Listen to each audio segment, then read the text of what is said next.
یہ کہانی ایک تارک اور پرجوش ڈسٹوپیائی دنیا میں ترتیب دی گئی ہے جہاں جادو، سیاست اور دھوکہ دہی ایک ساتھ چلتے ہیں۔ میں اسے ایک انتہائی دلچسپ خلاصہ کہوں گا۔ کہانی کا بہاؤ مضبوط ہے، کردار دلچسپ ہیں اور دنیا کی تشکیل زبردست معلوم ہوتی ہے۔ تو مووی شروع ہوتی ہے اور ہم دیکھتے ہیں کہ ڈیو باٹسٹا ایک شدید زخمی چہرے کے ساتھ ناظرین سے مخاطب ہوتا ہے۔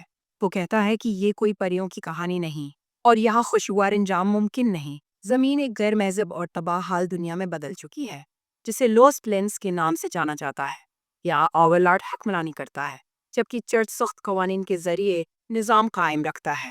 ایک جادوگرنی گوری ایلس کو دی انفورسر اور چرچ کے دیگر پیروکاروں کے ذریعے پھانسی دی جا رہی ہے۔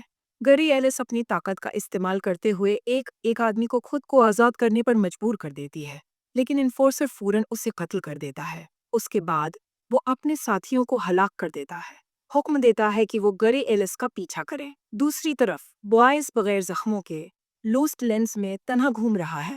جب وہ ایک سرنگ سے گزرتا ہے تو اسے پہلے ہی اندازہ ہو جاتا ہے کہ اس پر گھات لگائی جا رہی ہے۔ وہ اپنی ہوشیاری اور مہارت سے دشمنوں کو شکست دیتا ہے اور اپنے سفر پر آگے بڑھتا ہے۔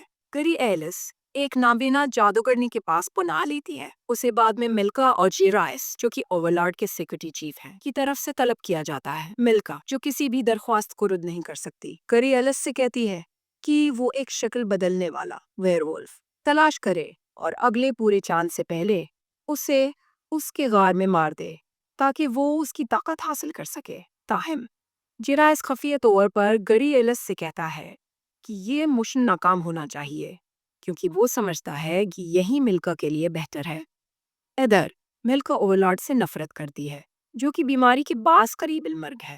بوائز کبھی ملکا کا خفیہ عاشق تھا اور وہی اس کے ہونے والے بچے کا باپ ہے۔ گوری ایلس ایک پب میں بوائز کو ڈھونڈتی ہے اور اس سے مدد مانگتی ہے۔ بوائز جانتا ہے کہ وہری وولف کون ہے۔ دوسری طرف انفورسر ہے اور دی پیٹری آرک، جو اوورلارڈ کے لیے کام کرتا ہے لیکن اسے اور ملکا کو ہٹانے کی خفیہ سازش کر رہا ہے۔ مل کر گوری ایلس کو پکڑنے کا منصوبہ بناتے ہیں۔ بوائز اور گوری ایلس اپنے سفر کے دوران کئی مشکلات کا سامنا کرتے ہیں۔ وہ بوائز کے پرانے ساتھی راس اور مارا سے ملتے ہیں۔ بوائز مارا کے ساتھ رات گزارتا ہے لیکن بعد میں انفورسر اور اس کے ساتھی راس اور مارا پر حملہ کر دیتے ہیں۔ راس کو قتل کر دیا جاتا ہے جبکہ مارا کو یرغمال بنا لیا جاتا ہے۔ بوائز اور گوری ایلس آگے بڑھتے ہیں لیکن چرچ پہلے ہی ان کے ایک اور ساتھی سائرس کو پھانسی دے چکا ہوتا ہے۔ جلد ہی وہ انفورسر کے ساتھ ایک بڑی جنگ میں الجھ جاتے ہیں جہاں انفورسر مارا کو بوائز کے سامنے قتل کر دیتا ہے۔ بوائز اور گوری ایلس کا چرچ کے سپاہیوں کے ساتھ خوفناک انفائٹ ہوتا ہے۔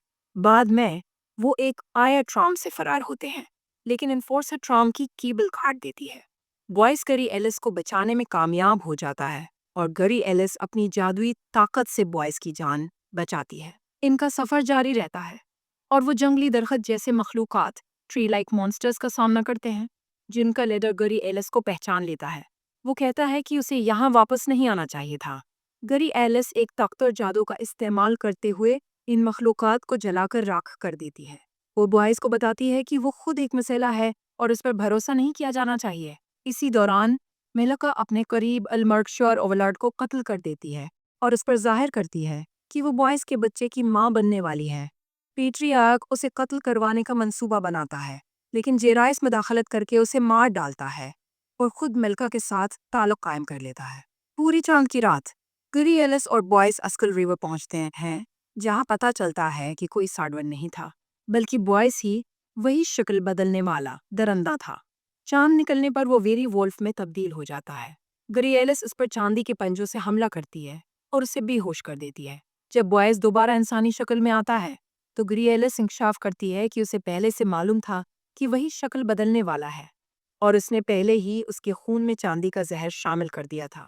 جیسے ہی وہ دوبارہ بدلنا شروع کرتا ہے، گوری ایلس اسے مار دیتی ہے، اس کی کھال اتار کر لے جاتی ہے لیکن اس کے باقیات کو دفن کر دیتی ہے۔ وہ بوائز کی کھال کو ملکا کے پاس لے جاتی ہے جو اپنے محبوب کی موت پر دیوانی ہو جاتی ہے اور جیرائس کو قتل کر دیتی ہے کیونکہ اسے بھی حقیقت معلوم تھی۔ ادھر اوورلارڈ کی موت اور چرچ کے زوال کے بعد شہر کے شہری بغاوت شروع کر دیتے ہیں۔ ملکا فرار ہو جاتی ہے جبکہ بوائز کی کھال سورج کی روشنی میں جلنے لگتی ہے اور اس کی قبر لرزنے لگتی ہے۔ بوائز دوبارہ زندہ ہو کر نکلتا ہے اور گری ایلس سے بدلہ لینے جاتا ہے، لیکن وہ پہلے سے اس لمحے کا انتظار کر رہی تھی۔ وہ کہتی ہے کہ میں جانتی تھی کہ تم واپس آؤ گے، جیسے مجھے معلوم تھا کہ ہوگی۔ آخری منظر میں بوائز اور گری ایلس ایک ساتھ ہو جاتے ہیں اور لاسٹ لینڈز میں زندہ رہنے اور شکار کرنے کے لیے اپنے سفر پر روانہ ہو جاتے ہیں اور کہانی ختم ہو جاتی ہے۔